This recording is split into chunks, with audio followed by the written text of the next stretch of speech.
আমার চাকরির বয়স শেষ। এই সময় ব্যাংকের চাকরিটা চলে গেল শুধু।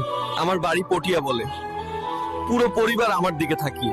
বাবা, তোমার মন খারাপ কেন? চলো না বাবা, আমরা পটিয়ায় শপিং করতে যাই।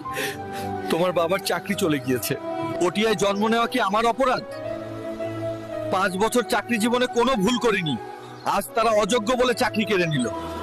পটিয়ার চাকরিচ্যুত ব্যাংকারদের জীবন যাচ্ছে এভাবে এক বুক হতাশা নিয়ে। ব্যাংকের চাকরি মানে শুধু একটি পেশা নয়, এটি একটি দায়িত্ব, এটি একটি মানুষের স্বপ্ন, পরিবারের ভবিষ্যৎ গড়ার হাতিয়ার। কিন্তু আজ এই পেশাকে কলঙ্কিত করেছে পটিয়ার 9,000 ছেলে মেয়েদের চাকরিচ্যুত করার মাধ্যমে।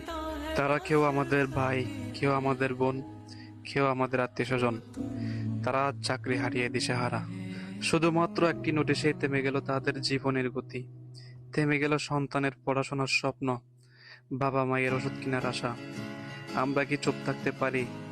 আমরা পটিয়ার মানুষ, আমরা অন্যায়ের প্রতিবাদ করতে জানি।